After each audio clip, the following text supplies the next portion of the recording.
Captain Marcus Reed had learned to ignore the scar. 3 months of wearing it made the jagged line across his chest feel like just another part of his body. The price of diving between Queen Ishara and a V-Rin plasma blade at Corvash Ridge. The medics called his survival miraculous. Marcus called it inconvenient, because now he was stuck in dress uniform at a remembrance ceremony instead of doing actual work. The Ithari Palace glittered above him, all crystalline architecture and elegant curves that made human buildings look utilitarian by comparison.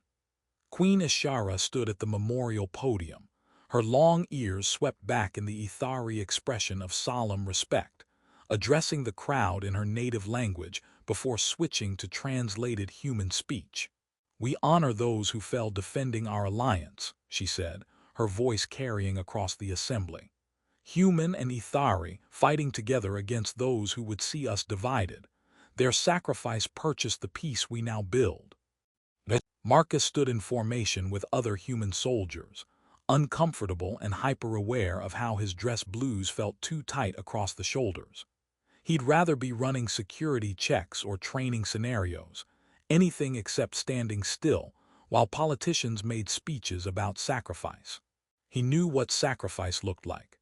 It looked like Private Chen bleeding out before they could reach her, like Lieutenant Kowalski buying them time with his life, like the moment Marcus had moved without thinking to shield the Queen.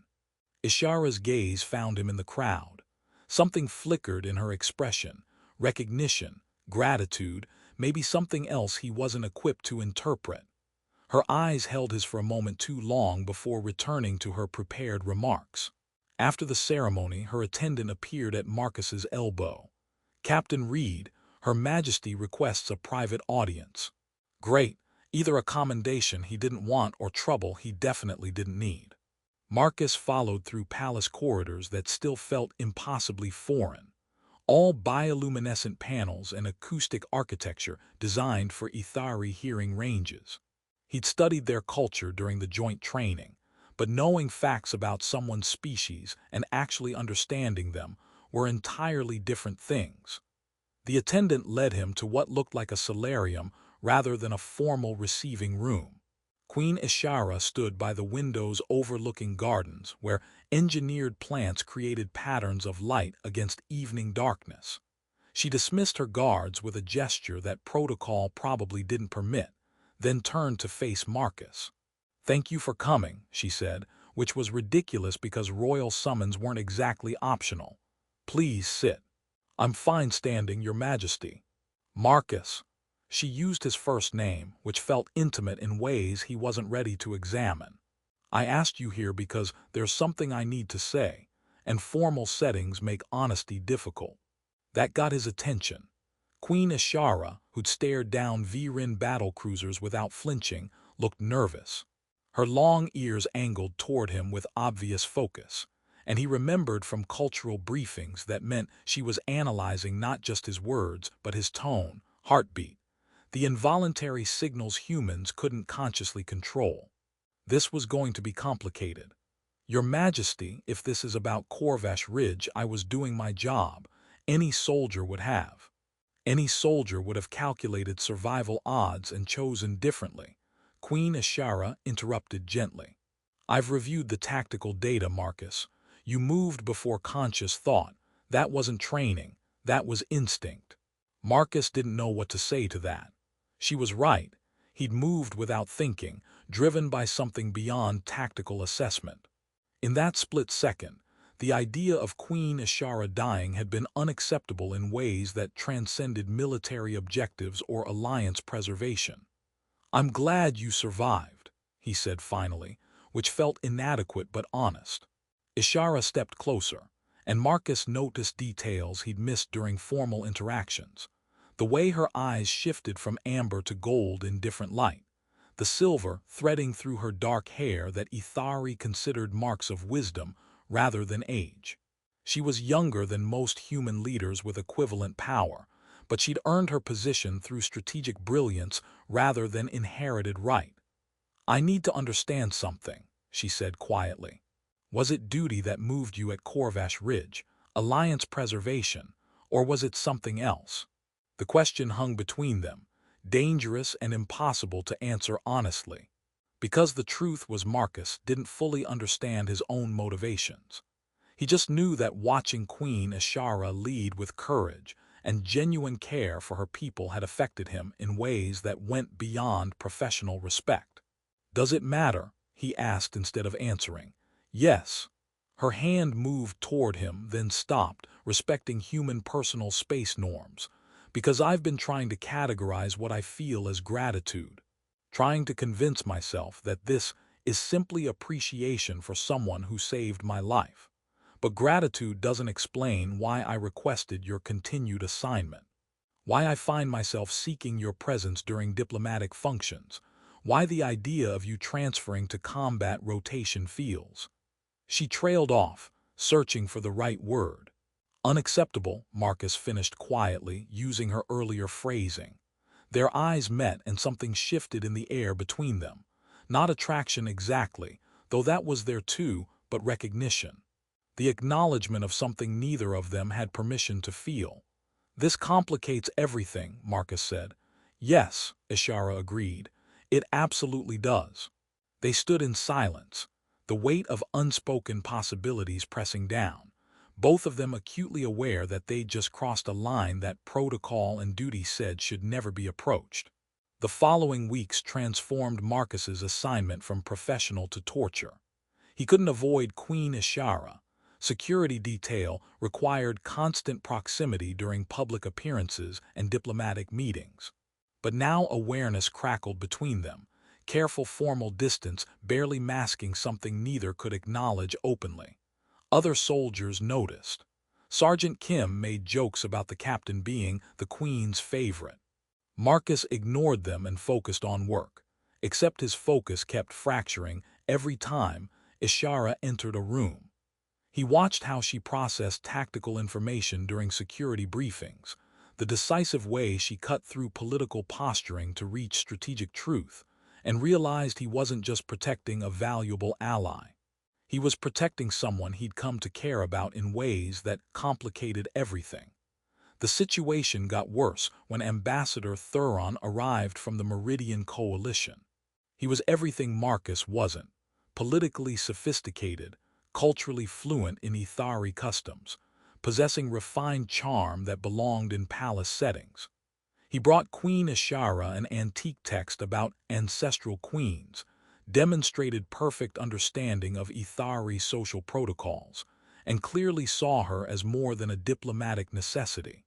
Marcus watched their interactions with professional detachment that fooled absolutely no one, least of all himself. He was jealous of someone who actually belonged in Ishara's world, someone who could court her openly without scandal or impropriety. That evening, Marcus requested transfer back to combat rotation. His commanding officer denied it. "The Queen specifically requested your continued assignment, Captain. Until she releases you from duty, you're staying put." Marcus considered going directly to Ishara, asking her to let him go. But that would require explaining why proximity had become impossible, and some truths were too dangerous to speak aloud. The decision got made for him when intelligence flagged a potential threat. Viren operatives had infiltrated the palace district, planning something during the upcoming Alliance Gala. Marcus threw himself into security preparations, grateful for concrete problems with tactical solutions, instead of emotional complications he couldn't navigate. The night before the gala, Ishara summoned him again. "I know you requested transfer," she said without preamble. "I denied approval." "Your Majesty." "Let me finish." She looked tired, like she'd been fighting her own battles. "Ambassador Thuron has formally proposed alliance through marriage. My advisors support it. Politically, it makes perfect sense." She paused. "I'm considering refusing." Marcus's heart stuttered. "Why?" "Because politically perfect doesn't mean personally right." Ishara's gaze held his. "Because I keep measuring every interaction against conversations with you. Because duty says I should choose strategic advantage, but every instinct says something different." "You barely know me," Marcus protested. I know you moved without hesitation to shield me. I know you treat palace staff with the same respect you show diplomats. I know your tactical mind challenges mine in ways I value. I know." She smiled sadly. "I know that choosing duty over what I actually want feels like the wrong kind of sacrifice." Marcus wanted to close the distance between them, wanted to tell her he understood because he felt exactly the same way. Instead, he said, "There's a credible threat against your life tomorrow. Let me focus on keeping you alive first. We can discuss complicated personal matters after." "Promise, promise." The Alliance Gala filled the palace with representatives from 24 worlds, all engaged in carefully choreographed diplomacy. Marcus coordinated security, hyper-aware of threat assessments and crowd patterns, trying not to notice how Ambassador Thuron stayed close to Queen Ishara throughout the evening. He looked perfect beside her, appropriate, sophisticated, everything a royal consort should be. Marcus spotted the anomaly 30 seconds before it activated, a server whose movements were too controlled, positioning too deliberate. He was moving before conscious analysis completed, pushing through the crowd as the disguised Viren operative pulled a concealed blade and lunged toward Ishara's unprotected back. Marcus intercepted, taking a slash across his forearm that burned with more than physical pain. The blade was poisoned. He felt toxin spreading even as palace guards swarmed the attacker, even as Ishara caught him before he could fall. "Not again," she whispered, her voice breaking. "Please, Marcus, not again." Everything after that came in fragments. Palace hospital, Ithari physicians arguing with human medics. The sensation of fighting poison while someone held his hand and whispered things he couldn't quite hear. He woke to find Ishara sitting beside his bed in the private recovery room, which protocol absolutely didn't permit. She looked exhausted, like she'd been there for hours. "You have to stop saving my life," she said, attempt at humor falling flat. "It's becoming expensive." "Your Majesty, protocol." "I don't care about protocol." Her voice broke slightly. "Marcus, when I saw you fall, when I thought you might die protecting me again, I realized I can't keep pretending this is just gratitude.